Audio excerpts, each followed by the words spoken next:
Company Heroes review. For Company Heroes, I purchased everything possible. I have 2 4-player core sets. I have 2 OKW expansions. I have all of the side expansions. That includes Pathfinder, Stug, World Builders, Solo Co-op expansions, and so forth. And so what I'm going to do is I'm just going to review the game. I'm just going to review. I wrote out a couple paragraphs things, and then what I'll do is I'll add stuff in as we go from the review. So this is me, and I've played easily 30 plus games. I played maybe 10 to 12 games just on Tabletop Simulator, and then we played 10 games here, and then 8 games on and off between that. Probably don't keep track record of. So I'll get to the point, and if you're here and you're wondering, Company Heroes, what do people have to think? I'll get to the point, and I will state that I would not recommend buying this game in its current form. Not the 2-player, 4-player, 8-player bundle. A couple reasons. I'll go over it, and in the end, I'll tell you what you could do. A lot of things the game does very well, but the cons become more and more glaring as you continue playing from game session to game session. In the first game, the first 3, 4, 5 games, it's like honeymoon, you know? It's just like, oh my God, this is amazing. Look at all these cool components and that. But as you play more and more, you start to realize some things just come like an annoyance. This game is like a Steam game that's an alpha. It just feels sloppy. There's a lot of other games that play so much more smoothly than it. I'm not going to explain how the game plays. There's a bunch of videos like that, but I will go over what stuck out the most to me, and hopefully in the end you will see why I made the decision I made.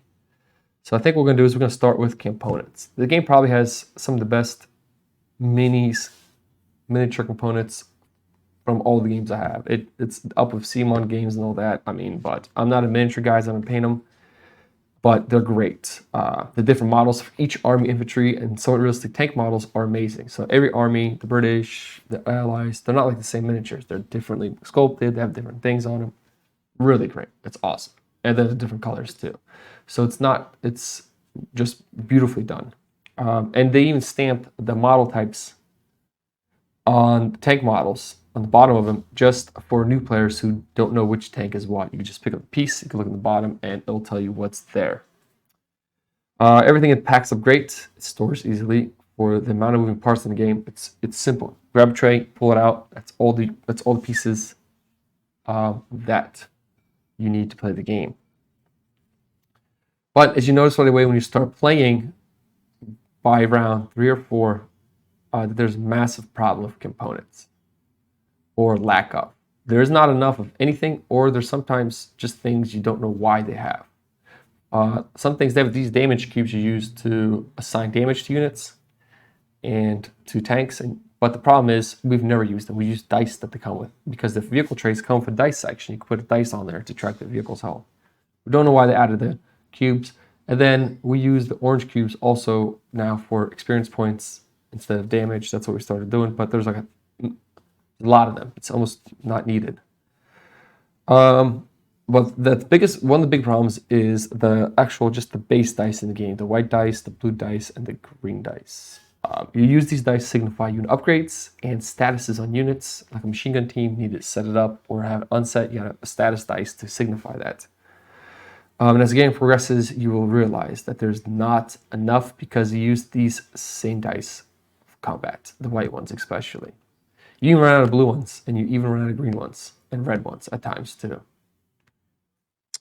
And I mean, they're probably like easy 20 plus dice short in a 4v4, in a 2v2, in the core box, the 4-player core box. They probably should at least throw 10 dice in each box. I think 20 would be the way to go. In a 4v4, so what you have to do is when you're playing a 2v2 or a 4v4, you have to break the phases down. You have to break the combat down into the left side of the board and the right side of the board. And that really adds a lot of extra time to a game that need not be added if the components were there, if the dice were just there. It just drags out the damage phase tremendously. And then another thing is, there's units in the game that use green dice for upgrade notifications, and you don't get these dice unless you purchase the Pathfinder expansion. So like the OKW, their basic units, I mean, starting units, the Storm Pioneers, they can build these little, what are they called? Flag guns. They have Heroic Sacrifice, which is a green, which is a symbol on a, which is a status symbol on green dice, and you don't get them in the OKW set or in the core set. Where do you get them? You get them in a Pathfinder expansion set. I don't know why they did that. I mean, I get it, Pathfinders use the green dice too, but it's like, that's where you get the dice from. Just didn't make sense. And there's only 6, or the amount of dice there is even less. It just needs more dice. Just needs a lot more dice. Also, another big component problem is in the game, there's only a total of 6 unit trays for 4-player core set. If you do the math, that is less than 2 vehicle trays, per faction. Which is just, the math doesn't add up. Yeah, so by the 4th round, you just realize that there just isn't enough. And now the developers said they designed the unit trays to be used for vehicles that have more than like 1 or 2 status dice. But the problem is, when you play the game with new players, you have to kind of explain to them. It's just awkward to tell them, hey, use the vehicle tray for this unit and not for that unit. It's just silly. It just doesn't make sense.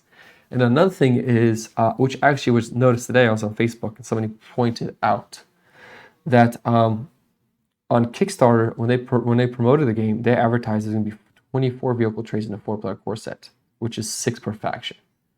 I don't know why they removed that and made it 6, but that would have been the fix for that issue. If they would have kept the 24 that they originally advertised in the Kickstarter, they would have had all the unit vehicle trays needed for the game.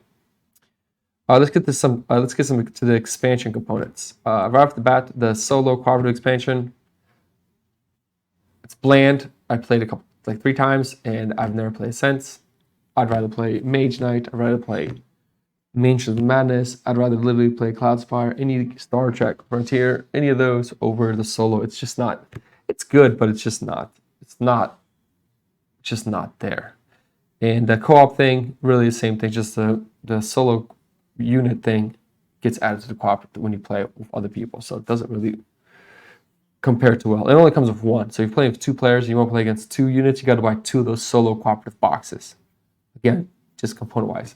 Another big gripe I've had was in the core 4-player core set, you get 3 ally factions and 1 Axis faction. We all know from Company Heroes, the video game, it's Axis versus allies, and that's a big thing in the game. So what I don't understand is, you play 1v1, okay, it's great. But when you play 2v2, who does the Warlock play with?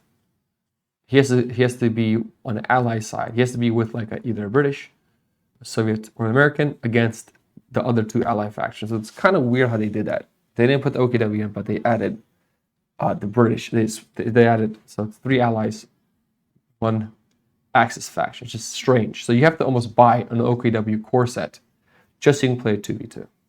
And in my case, I had to buy 2 OKW core sets to play a 4v4. So just didn't make sense there. We'll get to the expansions. Terrain Pack 1 expansion is probably the best expansion that they have. The 3D buildings are great. They redesigned them, and it really, really, really works nice. Another thing they did was also the 3D flagpoles, which is really wonderful on the map. Just when you lay everything out like that, it's a great presence. But Terrain Pack 2 comes with destroyed buildings, a church, and bunkers, and 2 bunkers. The destroyed buildings are great. They look amazing. The bunker and the church, they look fabulous. Anything with miniatures in this game looks good. Just get over with like that. I mean, the bunker literally has almost a 1/4 inch thick. It's literally the thickness of the plastic on there is overkill. You could stand on it and it wouldn't bend. But the problem is, the bunker's design when it comes to game utility is just not there. So a bunker, what you're going to do is you put a bunker on the map where there's a bunker section, but when units enter it, you can't put units really inside the bunker. So you put them on top. But when you put them on top, they always slide off because that's such a, I don't know if they never did, I think they designed to put units in, but nobody puts units in the bunker. And so they put them on top and they slide off every single time. And then some parts of the map, they'll have a resource point on the bunker hex. So now you have to have a bunker, a flagpole, I think you have to have units there. It's just not there. It's badly designed. But that's not the worst part. The worst part is the cathedral. The Cathedral comes in 3 parts. It's got the main church part, the back section, and a steeple. And when you put it out, I'll tell you what, guys, it looks great. But as soon as you start playing and one army enters the church, we just take it off and put it in the back. That's it. And we don't play with it. The steeple is also kind of strange because to get to the top of the steeple, you have to go into the church, and then from the church, you have to go up to the steeple. So you have to kind of like move you into the church, then you have to, when you want to move to the steeple, you have to take it back out and move it up to the steeple. So it has like a weird transition thing, which doesn't really flow well. And when we play any maps with the steeple, we don't even really take the steeple miniature out. It's just aesthetics that doesn't have any kind of game appeal. It's like majority aesthetics in the game here that do work. The steeple and the bunker are the 2 that I thought were just looked great, but had function wasn't there. The map quality is great. And the big thing is, I do want to say is thank you, BCG, for the great storage trays. Everything packs up, cleans up easy. So component-wise, it's great. Like, it really is just lacking a lot of the really important pieces to the game. Because another thing is in the game, it says like if you run out of units, there's no like limited amount of tanks you can have. So like when you start, like the Americans have like 2 Shermans. But if you want to build the third one, you technically can, because even though you don't have the plastic for it, you still have it. So, but that wasn't as much of an issue as not being able to have trays put the units on. Now let's talk about the table presence. I have a board game table that I kind of built myself. It's a 6x4 table and a 4-panel map. Literally doesn't fit on this table.